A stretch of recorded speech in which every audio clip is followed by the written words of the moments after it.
Today we're checking out the G&L 45th anniversary collection of guitars and basses.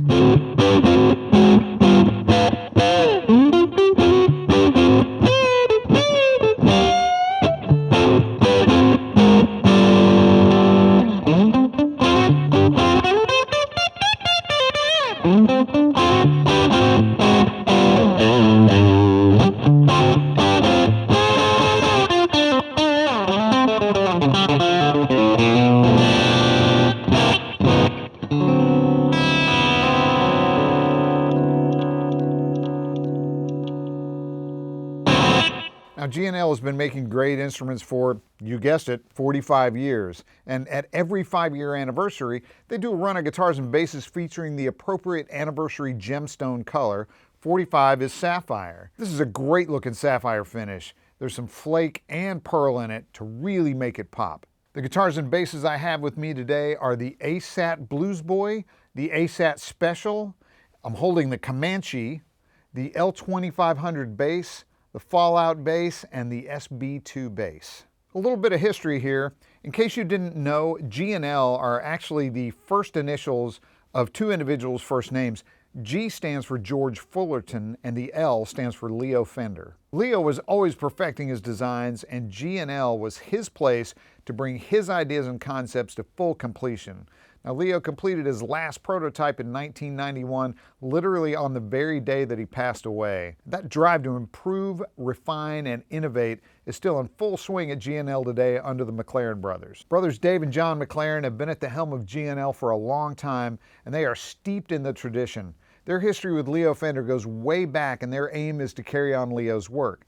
Now, I had a fascinating conversation with them about G&L's past and present and their connection to the legacy. And to further drive the point home, they were sitting at Leo Fender's personal workbench, which was left completely intact when he left G&L. Let's check that out. Wow, I can't believe I am here with the McLaren brothers. You guys, man, this is G&L history. This is serious G&L history. Welcome. Oh, thank you, Don. It's a delight to be here with you and Sweetwater. Yes, thank you so much, Don. Awesome, guys. Well, okay, so I think probably the most important thing to talk about at first is where you're sitting. Well, we're sitting in Leo Fender's laboratory here at the heart of the G&L factory, and just to the left of me is Leo Fender's workbenches that he did most of his electronic work on it, so you see a lot of bits and bobs electronic stuff on there. And John knows quite a bit about the history of these particular benches. These benches were actually manufactured, I believe, in 1956, and they were in the Raymond 500 South Raymond buildings, the original Fender buildings in Fullerton, and they're all angle iron. Leo made everything out of angle iron because it was meant to be indestructible. But these are really interesting here too. The color is a form of seafoam green. But see, at the time, Leo was getting in a lot of sample colors with George to introduce pastel colors and so forth. And so they would get these quart cans. They're from DuPont. And he looked at a few and, nah, it's not quite right. But he said, my benches need painting. And so they went ahead and painted the benches, and he liked to have the paint on the top because it was easier to see things. You know, remember that Leo only had one eye, so vision was something that was really important to him. So having that nice seafoam green color like that, yeah, the contrast. Yeah, right. And so really neat. Ronnie Beers made these, and Ronnie was a old-time Fender employee and worked for Leo. And then after CBS bought out Fender, Leo poached Ronnie. So Ronnie left Fender to join CLF Research in 1966. You described him as Leo's handyman, right? Yeah, he was like a Leo handyman. A tool and die guy, small fixtures, things like that. He could really read what Leo wanted. So the benches are like many things in here. It's we are talking about G&L, but the history and fabric of this place It's really the repository of Leo's life work. Well, G&L was the brand, Leo's last brand, and it was started in 1980, and the G stands for George Fullerton, one of his earliest employees and friend, and the L is for Leo Fender. It was actually an outgrowth of his CLF research company. So G&L didn't just pop out of thin air. This factory, this was the CLF research factory, which means CLF is Clarence Leo Fender. So CLF, Clarence Leo Fender Research. And it was here at the factory that was first designed to manufacture Music Man instruments. So this factory opened up in 1976, and the first thing it made was the Stingray bass and the Stingray guitar. And then in 1978, the Sabre bass and Sabre guitar.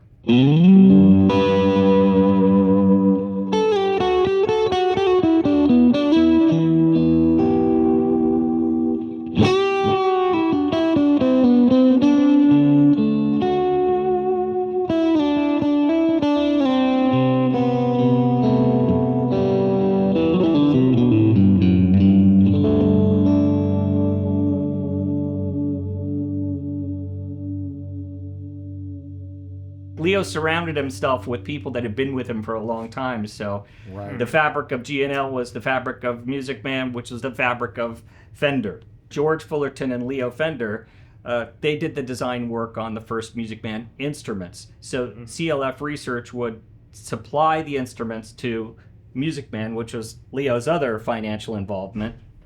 And so it's, in a sense, I think of the first Music Mans as the first G&Ls, because Leo Fender did the technical side and the styling side was done by George Fullerton. It's the home team. It centers around Leo, and it's all the people that he trusted and knew. It was his own little clique, and they all came back together and did a little partying, you know? So here we had the CLF Research Factory, but the CLF Research, that goes back to 1966. Right.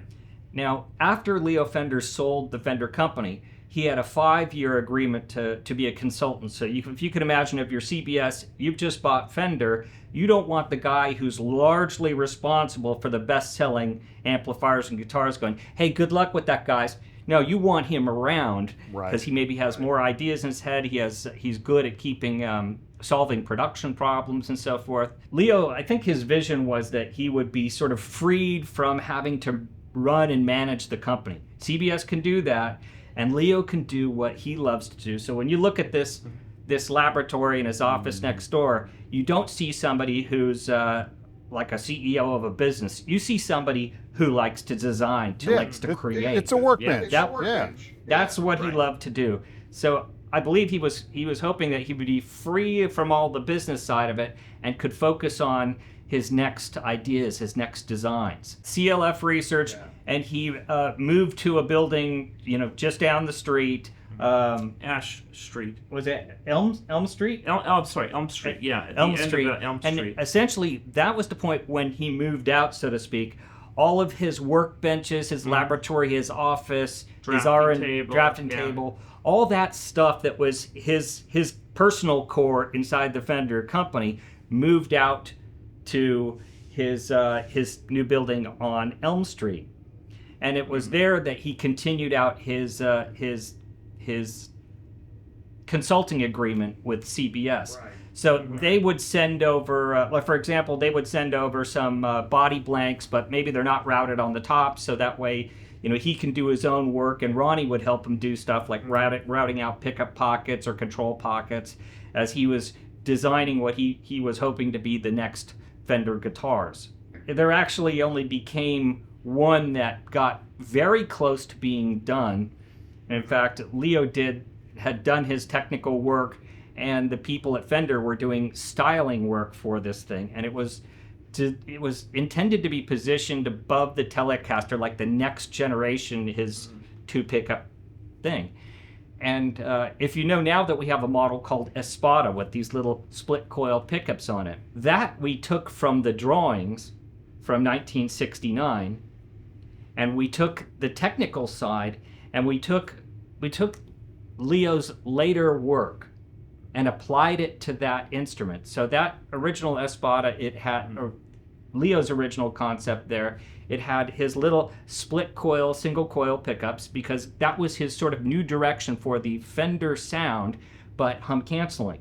Right. You know, we see that like in the Electric 12, for example. It's like, hey, this is how I can get the Fender sound, but it's hum canceling. But it also had an elaborate kind of bridge on it that had these moving levers that would, under string tension, the bottom side of the lever would be inside the body of the wood, like pressing against end grain of wood. His objective was to capture more string energy and get it into the core of the body. And it was a complex bridge, but it works. The guitar also had active electronics, so it had an onboard preamp, and it had a volume and a tone, and the tone would boost. So it relied upon 6 AA batteries. We have his working sort of prototype, which is built into a Telecaster body, because it's just, this is for the function side. Yeah. And then we have the drawings.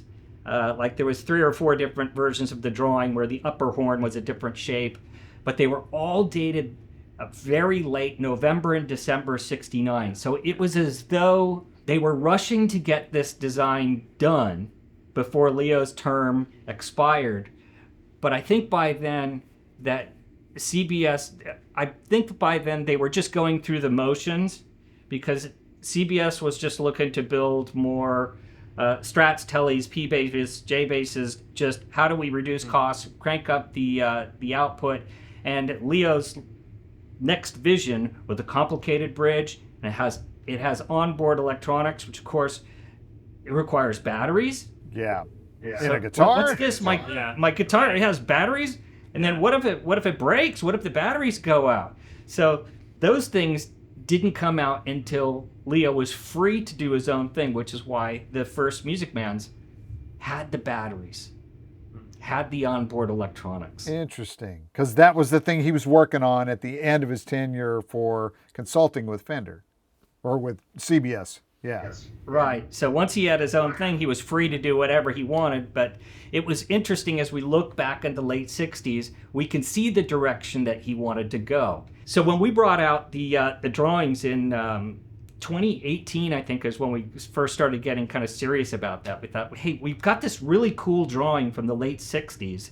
It's sort of the lost Fender. It was the Fender that never was, but it was just before the clock ran out. But then we thought, okay, we can finish this using Leo's later thinking. Sort of like if you found lost tapes from an artist that might have been like midway in their career, and then you know that this artist's style developed in such and such a way, you could complete that song using the artist's later style. So in the case of the bridge, we know what he was trying to do, and in 1979, in preparation for 1980 G&L, the saddle lock bridge was a very efficient way of achieving what he wanted to do, where the saddle lock bridge has, you know, all the saddles in there can be kind of pressed together with a little set screw on the side. Right. So your string vibration, you don't lose it in side to side movement.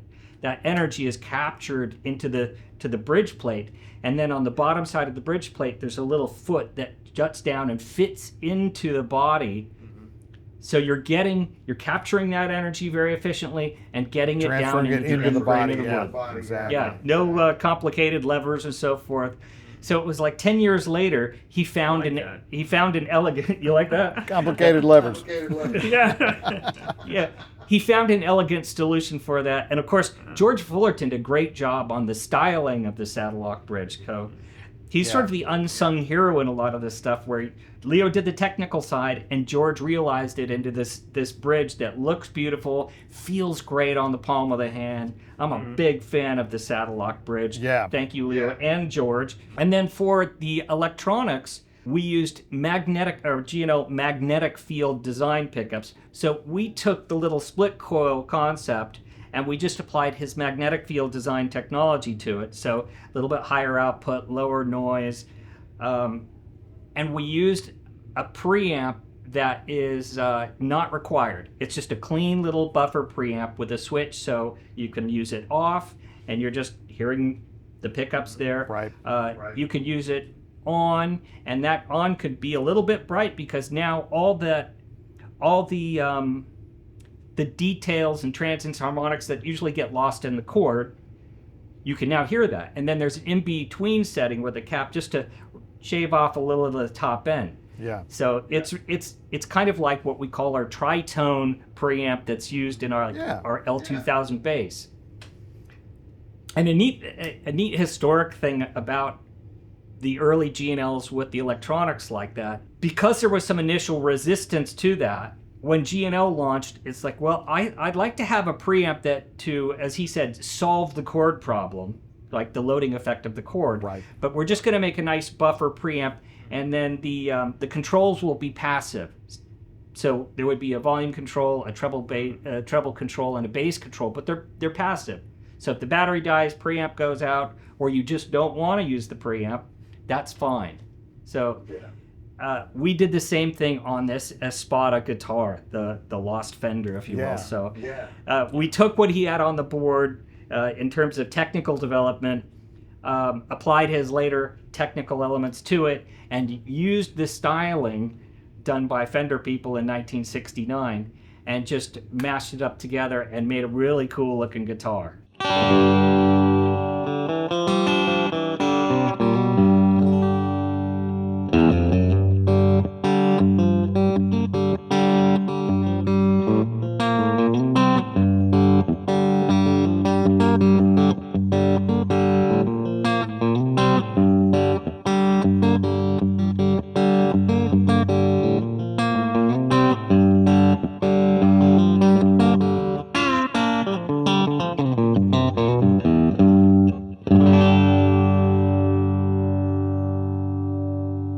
John used to come down here and check out G&L and say hello to Leo, back when he was at Fender in Fullerton. So John was so enamored with this place. I'm speaking for you on this, but I remember this story good. He was so enamored with this place because the way this place is laid out, it's like there's little office front, warehouse back, like a bunch of these shoe boxes stitched together, much like how the old Fender buildings were when he was in R&D. Right, yeah. And he was looking at all the angle iron benches, and it's like he was just infatuated with the look and the feel. Yeah, he was transported, right? It was like it being in a time machine. Yeah. It was around that time that John was, Brother John, was telling Dad, it's like, Dad, we got to buy G&L. We got to buy G&L. And of course, because we had guitar heads in the company already at the BBE company, everybody was like, yeah, that would be cool. It's close. It's Leo Fender's last business. So there was a series of meetings, like a few meetings. There were. It was. I just really wished that Dad could buy it. I thought you were badgering him, Dad. We gotta buy G&L. Well, towards after Leo's passing, there was an awful lot of bids coming in, and I just, as Dad said, you wanted that company so bad you could sink your teeth into it. He was ticked at me at the time, and he,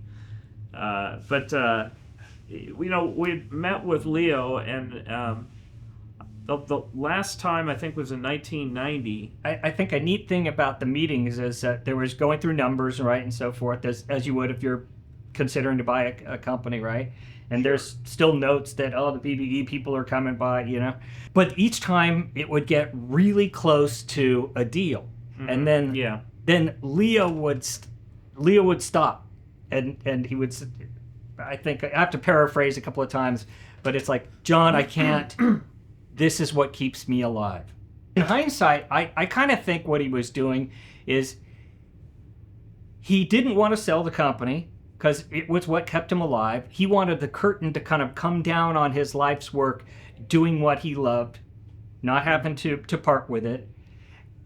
And he made sure that we were solid over a period of 3-4 years. So we're there, we're still there, and at the end, knowing that he could pass, and we would be there, and we would take care of his wife Phyllis, and we could take care of his people. Right, you guys were there to carry on the legacy, which, I mean, man, I cannot believe how deep that legacy is. That is astounding. That goes all the way back. All the way back. So it is. It's really wonderful. It's wonderful to be here. It's wonderful to be a part of the fabric of this place and the Leo Fender history.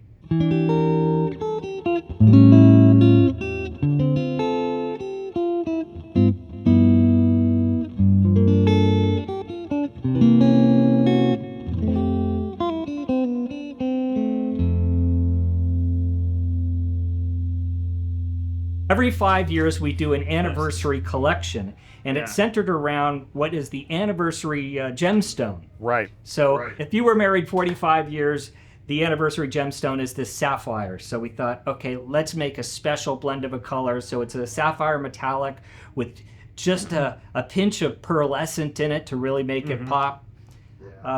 It's a beautiful color just for the 45th anniversary collection. Yeah, it really is, man. I was just noodling around on the Comanche earlier. That's such a great guitar, man. Cool. That's fantastic, and that's a very popular model for us these days. Yeah. When we started with Gino, after we took it over, we introduced the Legacy model with Alnico pickups because it was very relatable. Because people could understand the story. Hey, this is Leo Fender's last company, and it kind of sounds familiar. It would still have like the GNL dual fulcrum bridge and stuff. As time went on, it allowed us to focus more on things that are more distinctly Leo Fender at GNL. It was the kind of thing that we had to have the GNL sort of mojo, if you will, strong enough and recognized enough that we could introduce these more bolder Leo Fender GNL flavors here. And the Comanche is a great example of that. And it's obviously, it's with its shape and stuff, people can understand kind of where it fits in the universe, right? It signals that. But then when you experience, it's like, I can see where that's coming from, but I can go all these other places with this and use the volume and the PTB, the passive treble and bass, largely as a subtractive things to dial in more vintagey tones a little bit. But it's a different flavor, but it's appealing to people who might have liked his original flavor. So we think that's super cool. It's innovation, right? It's moving forward. It's the next iteration, the next step. But it's interesting because of your perspective on Leo and his work. It's almost like it's, carrying that tradition forward, which is like just wow, just mind-blowing. Because not knowing the story previously, from the outside, that's what it looked like, but now I really get it. Oh, yeah. Our hands get way deep in this. And for example, when we've introduced some new things, we try to do this like in the spirit of what Leo would have done. We want to have something that's distinctive. So if Leo Fender were to do this and it's going to have a vibrato, he would certainly use his dual fulcrum vibrato. Leo designed these things to be so big and stout. George Fullerton, rather than try to hide it, he styled the bridge to accentuate that. So it says it looks robust. Exactly, and it looks distinctive as well. I mean, that's one of those things when you see that bridge, that's GNL. Right. We just thought, okay, what would Leo do if he was going to take like a Jazzmaster pickup? What would he do with that? Well, we could just easily do an Alnico one, which is very easy to do. But instead, John did the work to apply the magnetic field design technology to it, and then from there, it's experimenting with wire gauge winds and so forth like that, and we form bar. We got some plain enamel wire, that's form bar. We came up with something that just sounds fantastic. When you listen to it, you can go, I could see where that's coming from, much like a Comanche. I could see where that's coming from, but I really like where you took it. It definitely makes your own distinctive flavor on something that is familiar, which is like kind of the perfect formula.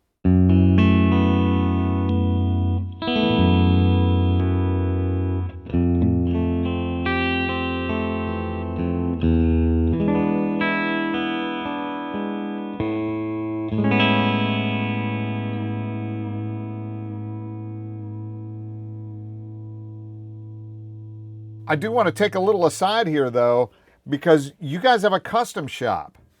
So not only can you get these, amazing creations that you guys have come up with, but you can also custom order exactly the way you want it. Right. So the custom shop was started in 2018, and the vision was, well, here we make these nice American guitars, and there's some degree of options that you can have on that. There was this segment that just was untouched, where people wanted the G&L experience at sort of a higher end version of that. Yeah. So It's kind of untapped for us. yeah, because, it was a new- because even though we had niche.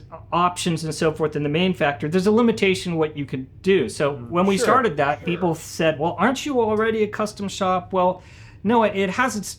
We're very generous with what can be done in the main factory, but there's limits, and so we started the G&O custom shop just with a few benches that like we had made in the same style as the angle iron. So in fact, as we grew, anytime we needed more benches, of course you can buy factory workbenches. Maybe they've got special features and stuff, but no. We have them fabricated. So as there's more benches and carts, it still looks and feels like Leo's place. Yeah. That's really important. They're reproduction benches, but even the welding on the angle iron is done exactly the same way, from bottom to top on the welds, not from top to bottom or reverse. Yeah. Everything was copied perfectly. Yeah, even like great. there's screw heads that go in through through the plywood, flathead. and they're Flathead. flathead screws because that's what they would have been in the 50s. Exactly. Hey, and attention to detail. I mean, that's what makes a custom shop, right? And a great guitar in general, Right. man. So the custom shop has really blossomed. Yeah. It's really fun to watch.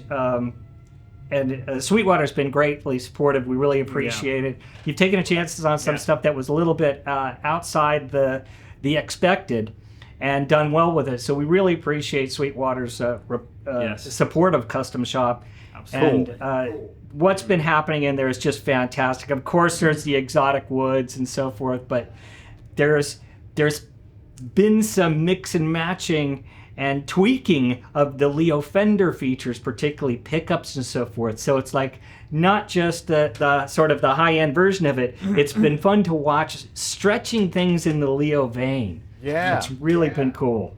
Your dad's connection to Leo, and now the fact that you guys have the company and you're carrying on those same traditions, all that stuff is that is astounding. It truly is, man. And it shows in the work, it shows in the craftsmanship, shows in the guitars and the final result, and the thing that you have. And man, continued success, guys. Amazing, man. And congrats on the 45th year.